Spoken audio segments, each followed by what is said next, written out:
So first is main memory. अब main memory है, एक है हमारे पास cache memory.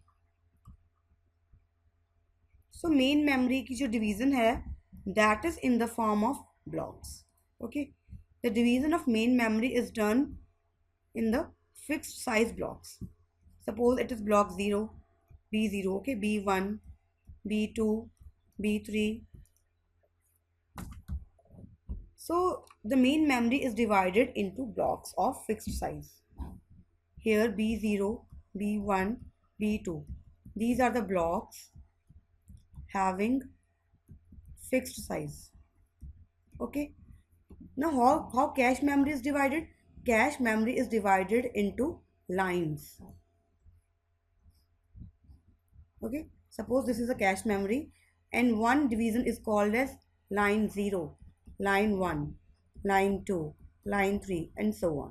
Okay, so here the main memory is divided into equal fixed size blocks and cache memory is divided into equal number of lines. Okay, so difference क्या है कि main memory को जो डिवीजन है उसको block बोलते हैं, जो कैश मेमोरी की डिवीजन है उसको क्या बोलते हैं हम, लाइंस. ओके, जो ब्लॉक साइज है, block size, this block size is equal to line.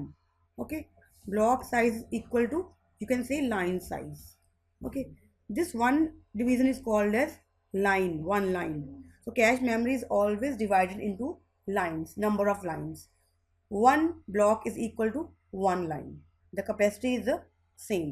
Okay, so now here today we will discuss one example to show how the division of main memory and cache memory is done. So first of all we will discuss direct mapping. Okay, अब direct mapping क्या है? Direct mapping मतलब directly map हो जाना, direct mapping. Okay, so here we are taking the example of RAM that is having size 128 words. Okay, 128 words. Usually जो RAM की जो size है, ठीक है, वो हम मेज़र करते हैं या तो बाइट्स में या फिर वर्ड्स में. It's just a nomenclature.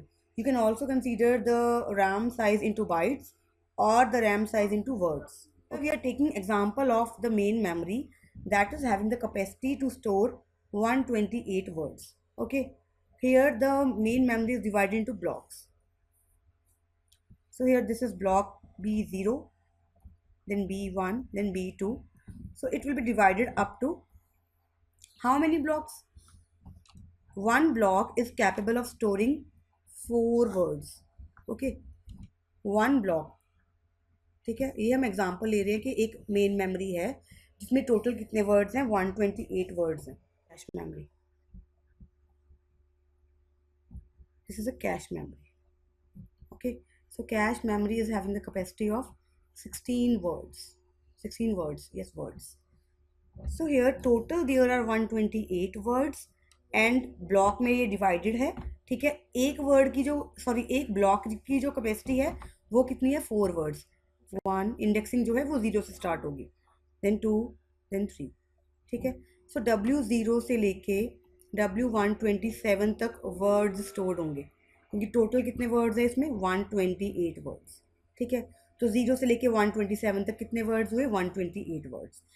तो यहाँ पे ब्लॉक्स हैं, तो नंबर ऑफ ब्लॉक्स कितने होंगे, अब कोई कैलकुलेट करके बता सकता है कि नंबर ऑफ ब्लॉक्स कितने होंगे. हमारे पास 128 वर्ड्स हैं, एक ब्लॉक में हमारे पास 4 वर्ड्स हैं. One block is storing 4 words. ठीक है, अगर हमारे पास 128 वर्ड्स हैं तो कितने ब्लॉक होंगे, राइट, B0 से लेके B31 तक. ओके, तो हमारे पास ब्लॉक्स कितने होंगे, total 32 blocks. 128 divided by 4 equals to 32. Okay, so this is a way how the main memory is divided into blocks and each block contains 4 words. Okay, so now cache memory में अब कितने words हैं, 16 words हैं इसमें. ठीक है, cache memory is having the 16 words and lines यहाँ पे कितनी होंगी, 4 लाइंस. ये हम एज्यूम कर रहे हैं, just an example to discuss the direct mapping, कि हमने एक रैम ले ली जिसकी कैपेसिटी कितनी है, 128 वर्ड्स. एक हमने कैश मेमोरी ले ली जिसकी कैपेसिटी कितनी है 16 वर्ड्स। तो इसमें लाइंस कितनी होंगी, 16 वर्ड्स हैं, ठीक है। इसमें लाइंस हैं, 4 लाइंस हैं इसमें, L0, L1, L2 and L3। Okay, so each line can store how many words? 4. Okay, so each line in the cache memory, L0 का मतलब क्या है यहाँ पे, line 0. Okay, cache memory is always divided into lines and main memory is always divided into blocks. ठीक है, तो इसमें कितने बिट्स आती हैं, 4 वर्ड्स आते हैं इसमें ब्लॉक 0 में। तो लाइन 0 में भी कितने वर्ड्स आ सकते हैं, मैक्सिमम 4 वर्ड्स आ सकते हैं। ओके, अब डायरेक्ट मैपिंग में क्या होगा, डायरेक्ट मैपिंग में एक फॉर्मूला होता है के मोड एन। जो सीपीयू है, अब सीपीयू है, सीपीयू को कैसे पता चलेगा कि कैश मेमोरी में जो, सबसे पहले कैश की बात करते हैं, कैश मेमोरी में कैसे पता चलेगा कि कौन सा ब्लॉक आएगा, कौन सा ब्लॉक आएगा। और ब्लॉक, जब यहाँ पे ब्लॉक पता चल गया हमें कि B0 आएगा, तो ऑटोमेटिकली ये वर्ड्स यहाँ पे फिक्स हैं, W0, W1, W2, W3। अगर ब्लॉक 0 आ गया इसमें, तो इट मीन्स यहाँ पे वर्ड्स कौन कौन से होंगे, W0, W1, W2, W3, ये फिक्स्ड है। क्या सिंपल सी बात है, जो मेन मेमोरी है उसकी डिवीजन ब्लॉक्स में होगी, कैश मेमोरी जो है उसकी डिवीजन लाइंस में होगी, ठीक है। साइज इन दोनों का सेम होगा। अगर एक ब्लॉक में 4 वर्ड आ सकते हैं, तो एक लाइन में भी मैक्सिमम 4 वर्ड्स आ सकते हैं, ठीक है। तो डायरेक्ट मैपिंग में क्या होगा, फिक्स्ड होगा, जो मतलब L0 में जो भी ब्लॉक्स आएंगे वो फिक्स्ड होंगे कि वही ब्लॉक्स आ सकते हैं, ठीक है। सपोज हम कैलकुलेट कैसे करेंगे इसको, के मॉड एन, के यहाँ पे क्या है, block number, and what is N here, N is number of lines. Okay, so block number, suppose initially जो ब्लॉक नंबर है हमने क्या ले लिया, 0, तो 0 मोड एन, एन क्या है, अब नंबर ऑफ लाइंस कितनी है टोटल, 4, ठीक है। तो 0 मोड 4, 0 मोड 4 का रिजल्ट क्या आएगा, रिमाइंडर क्या आएगा इसमें, 0 आएगा, ठीक है। दैट मीन्स जो ब्लॉक 0 है वो कहाँ पे स्टोर होगा, L0 पे। के हमारा क्या है, block number, N is number of lines. So initially K क्या है हमारा, 0। जो ब्लॉक नंबर यहाँ पे क्या है, इनिशियल सबसे फर्स्ट ब्लॉक कौन सा है, 0। ब्लॉक्स जो हैं वो कैसे स्टोर होंगे, ठीक है। तो ब्लॉक 0 कहाँ पे स्टोर होगा, L0 पे। उसके बाद हमारे पास फर्स्ट ब्लॉक आ जाएगा, यानी कि 1 मोड 4। 1 मोड 4 में रिमाइंडर क्या आएगा, अब 1 हेयर, ठीक है। तो यानी कि जो फर्स्ट ब्लॉक है वो कहाँ पे स्टोर होगा, नेक्स्ट लोकेशन पे, B1, ठीक है। सिमिलरली नेक्स्ट 2 मोड 4, अब 2 मोड 4 है, इसका रिमाइंडर कितना आएगा 2 मोड 4 का, यानी कि L2 में कौन सा ब्लॉक स्टोर होगा, B2। L3 में कौन सा स्टोर होगा, ब्लॉक 3, ठीक है। 3 तक हो गया, उसके बाद 4 मोड 4, अब इसमें रिमाइंडर क्या होगा, 0 होगा, ठीक है। यानी कि जो आपका फोर्थ ब्लॉक है B4 वो कहाँ पे स्टोर होगा, L0 में, ठीक है। उसके बाद 5 मोड 4, इसमें रिमाइंडर क्या आएगा, 1 आएगा, यानी कि B5 आपका यहाँ पे स्टोर होगा, B6 यहाँ पे स्टोर होगा, B7 यहाँ पे स्टोर होगा। सिमिलरली B8 यहाँ पे आएगा, B9 आएगा, फिर B10, फिर B11।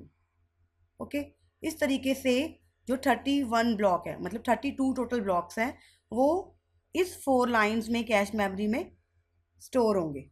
L0 जो है, मतलब स्टोर इसमें इतने हो सकते हैं, B0, B4, B8, B10, B12, B16, B18, इस तरीके से स्टोर होंगे, ठीक है। अगर ब्लॉक 0 है तो उसकी लोकेशन हर बार L0 ही होगी, मतलब जो वर्ड 0, वर्ड 1, वर्ड 2, वर्ड 3, ये चारों वर्ड्स हमेशा L0 पे ही स्टोर करेंगे। अगर B4 है, अब B4 में यहाँ पे क्या होगा, B4 में यहाँ पे B0 में क्या था, 0, 1, 2, 3, then 4, 5, 6, 7, these are the words, word 0, word 1, word 2, word 3, word 4, word 5, word 6, word 7, then 8, 9, 10, 11, then 12, 13, 14, 15, इस तरीके से ये स्टोर होंगे। लास्ट वाले ब्लॉक्स कौन से होंगे, लास्ट वाले वर्ड्स कौन कौन से होंगे, 127th लास्ट वर्ड होगा, 126, 125, 124, ठीक है। तो ये वर्ड्स इस तरीके से स्टोर होंगे।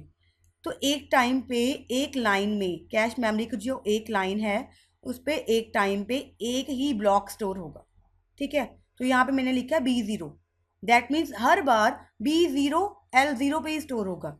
अगर B4 है तो L0 पे ही स्टोर होगा वो। दैट मीन्स इसमें क्या है, जो ब्लॉक्स हैं वो फिक्स्ड हैं, B0 B4 B8 so on, ऐसे हम कैलकुलेट करेंगे इस फॉर्मूला से, K मोड N से हम कैलकुलेट करेंगे। ठीक है, K जो है ये वेरी करेगा आपका 0 से लेके 31 तक। Okay, K will vary from 0 to 31 and N will always remain 4 because N is equal to the number of lines in the cache memory. So here cache memory में जो lines हैं that are fixed, that are 4. ठीक है, blocks जो number of blocks हैं वो कितने हैं यहाँ पे 0 से लेके 31 तक, मतलब 32 ब्लॉक्स है टोटल। तो उस तरीके से आप यहाँ पे L0 L1 L2 L3 में ब्लॉक्स लिख लोगे कि कौन कौन से ब्लॉक्स किस लाइन पे आ सकते हैं एग्जाम में डायरेक्ट मैपिंग पे। हम न्यूमेरिकल्स भी करेंगे इसके डायरेक्ट मैपिंग। अब जो डायरेक्ट मैपिंग है, ठीक है, तो सीपीयू ने जब भी कैश मेमोरी से या फिर मेन मेमोरी से कोई भी डेटा एक्सेस कराना है, सपोज उसने एक एड्रेस प्रोवाइड किया 10000101, ठीक है, सबसे पहली बात जो सीपीयू का एड्रेस होगा, जो एड्रेस वो फ्लोट करेगा एक्सेस कराने के लिए, उस एड्रेस की लेंथ कितनी होगी 7 bits. CPU address that means physical address की जो लेंथ है वो कितनी होगी 7 बिट्स। अब वो है 128 वर्ड्स। ओके, जो कैश मेमोरी है उसकी लेंथ है 16 words. Okay, 2 3 4 5 6 7। Yes, suppose CPU ने एक एड्रेस जनरेट किया कि it wants to access the content that is stored at this address. ठीक है, तो ये 7 बिट्स लेंथ है इसकी। रैम यहाँ पे क्या है 128 वर्ड्स की है। ठीक है, तो फिजिकल एड्रेस 7 बिट्स का क्यों हुआ, क्योंकि 2⁻7 इज इक्वल टू 128, राइट। तो number of bits that are use to represent the address, number of bits. Okay, so number of bits जब भी आपने कैलकुलेट करना है it is in the power of 2, ये 2 की पावर में होती है हमेशा। ठीक है, so number of bits in the physical address will be 7 because 2⁻7 equals to 128 and there are 128 words in the main memory। पता कैसे चलेगा आपको कि कौन सा ब्लॉक एक्सेस करना है। ठीक है, जैसे हमारे पास 100000101 है। ठीक है, तो physical address is divided into 2 parts. ठीक है, first is block offset, block offset, और you can say block size. तो यहाँ पे जो ब्लॉक साइज है उसकी लेंथ कितनी होगी, ब्लॉक ऑफसेट जो होगा, ब्लॉक साइज कितना होगा, ब्लॉक साइज हम कैसे कैलकुलेट करेंगे, यहाँ से वर्ड्स लिए हैं W0 W1 W2 W3, तो यहाँ पे तो ब्लॉक का साइज कितना होगा, ब्लॉक का साइज कितना आ गया 4। ठीक है, अब यहाँ जो एक वर्ड है, जो एक ब्लॉक है सॉरी, उसमें 4 वर्ड्स हैं। ठीक है, तो इसमें कितने बिट्स जो हैं वो रिप्रेजेंट करेंगी ब्लॉक साइज को 2⁻²। ठीक है, तो यहाँ पे जो 2 बिट्स हैं वो रिप्रेजेंट करेंगी ब्लॉक ऑफसेट को, और आप बोल सकते हो ब्लॉक साइज। ठीक है, जो ब्लॉक साइज है that is of the 2 bits, इसका साइज है 2 बिट्स। क्लियर, तो टोटल 7 बिट्स थी फिजिकल एड्रेस में। ठीक है, तो यहाँ पे ये जो है what it is representing, what it is representing the block number. Okay, ये करेगा रिप्रेजेंट ब्लॉक नंबर कि हमारे पास ब्लॉक 0 एक्सेस करना है, B1 करना है, B2 करना है, up to B31। Okay, so total length कितनी थी यहाँ पे, ये 7 बिट्स थी, तो यहाँ पे ब्लॉक नंबर कितना रह गया 5। ठीक है, तो 5 बिट्स जो हैं that are representing the 5 bits are representing the block number and. तो यहाँ पे जो ये फर्स्ट 5 बिट्स है ये बताएंगी कि कौन सा ब्लॉक एक्सेस करना है, और ये बताएंगी कि उस ब्लॉक में से कौन सा वर्ड एक्सेस करना है। ठीक है, तो इसकी डेसिमल वैल्यू किसके इक्विवेलेंट होगी, कैलकुलेट करो, 1 × 2⁻0 प्लस 0 1 2 3 4 16, 16 + 1 कितना हो गया 17, यानी कि ब्लॉक नंबर 17 को एक्सेस करना चाहता है सीपीयू। ठीक है, और उस ब्लॉक नंबर के कौन से वर्ड को एक्सेस करना चाहता है, इसकी डेसिमल वैल्यू कैलकुलेट कर लो, क्या है इसकी डेसिमल वैल्यू 1। यानी कि ब्लॉक नंबर 17 में जिस वर्ड का इंडेक्स 1 है उसको एक्सेस करना चाहता है सीपीयू। ठीक है, कौन सा होगा अब चेक करो। ब्लॉक 17, अब मैंने यहाँ पे B0 से लेके B4 तक बनाया था। अब यहाँ पे बीच में B17 में कौन सी वैल्यूज होंगी, सपोज कर लो, आप कैलकुलेट कर लेना। सपोज कर लो उसमें वैल्यू आ रही है W14, W15, W16, W17। तो इंडेक्स 1 किसका है, W15 का। दैट मीन्स जो CPU है वो ब्लॉक नंबर 17 के 15th वर्ड को एक्सेस करना चाहता है।